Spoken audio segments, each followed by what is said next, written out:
Good day, Sir Benji, and to the audiences, girls and boys. I'm Sebastian Dumiller from Group 16, and my YouTube channel goes by the name Seyong. I'm posting this video to present my Pecha Kucha style presentation about my channel and live streams. Before I start, I want to say that I'm thankful for Sir Benji for letting me do this IPBA individually. Anyways, without further ado, let's get started. Again, my name is Sebastian Dumiller, and my YouTube channel is called Seyong. Originally, the channel was supposed to be named ADC Streaming, and I didn't really like it, but because I was stressed out, I just went with the flow of my group members. They really didn't help me out much, and I thought they were an annoyance until I had enough and decided to ask Sir to let me do the IPBA alone or individually. After leaving ADC Streaming, I created a YouTube channel called Seyong. I got the name Seyong from using my mother's name, which is Leia, and the Seb in my Sebastian combined. Yung is a term in Korea which is used by younger males to address an older brother or male friend. I used it in Seyong because at the time I was addicted to reading Korean manhwas and webtoons.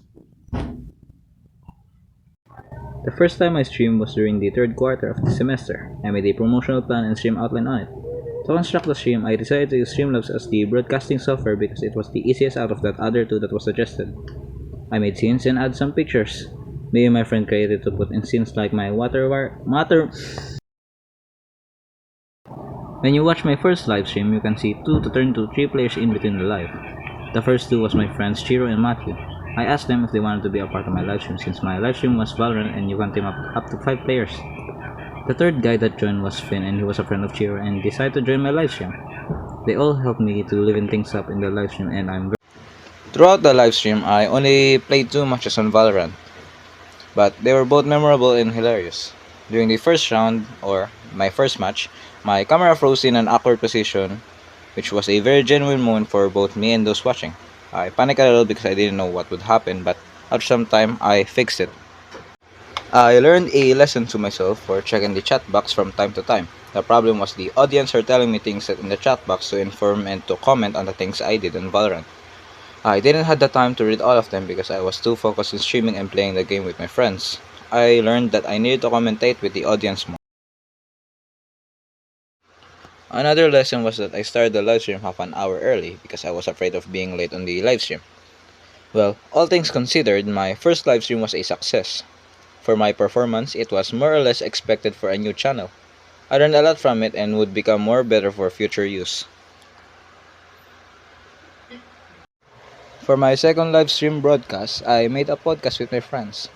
From the experiences and mistakes I got from my first livestream, I wanted it to be more better than my first livestream. Before I started, I made a stream outline not just for my stream but for my topic I would be using for the podcast livestream. The topic of my livestream was toxic Filipino culture. I held a meeting with my friends on Discord and asked their ideas and suggestions about it. Their ideas and suggestions was all good and we practiced a little bit for the introduction because we all agreed that it was a little embarrassing, so we planned to just take turns on it and continue to circle with each other's names. Furthermore, I designed a new promotional poster, stream outline, and a fresh setup. I decided to base my designs on more humor-like because of a certain person I look up to named Paulo. Overall, I'm satisfied with the way it turned out and really like everything. The podcast itself was good and a lot of fun to produce. It wasn't as stressful as my first live stream, and I really liked it compared to my first attempt. One thing I really enjoyed about it was that I didn't have to rush it, unlike my previous live stream, and I had an entirely new group of friends who helped me to create it. There were 4 people in the live stream, including me. All 3 of them were my friends, and they all weren't close to each other because at that time I said I was planning on doing a podcast. That was the only time I introduced them to one another. But during the introduction practice we held and during the live stream, our conversation with each other felt like we've known each other our whole lives. Originally, when I was with my old group members, I had a rough time contacting them and got stressed out a lot. I was supposedly going to do a horror game with them on Roblox and I just agreed and went with the flow because I didn't want to do the live stream all by myself. During that time, I always got annoyed and wanted to scream. They always had excuses each time we needed to do something in Life Labs. After leaving, I've been loving conducting live streams and wondering whether I should keep doing them even if they're not for school projects. My friend says that they like watching my stream and would support me, but they truly would just like to see me play horror games and react to them. Still, I wish to continue making it because I enjoy doing it even if the views are just 5 or 4. After doing live streams, I realized that it takes too much time, but the effort I put in is very rewarding. The laughs during the live stream and the behind the scenes help to offset the effort and stress I experience each time I need to do it. Looking back, I value the time spent and looking forward, I can apply all the lessons I learned in the future. My goal on making live streams and future videos is just to have fun. I'm not expecting something in return, but I do hope that the viewers enjoy it as much as I did on making it. Thanks to this IPBA, I learned how much time and effort is needed to continue doing live streams, but that's the appeal to it for me.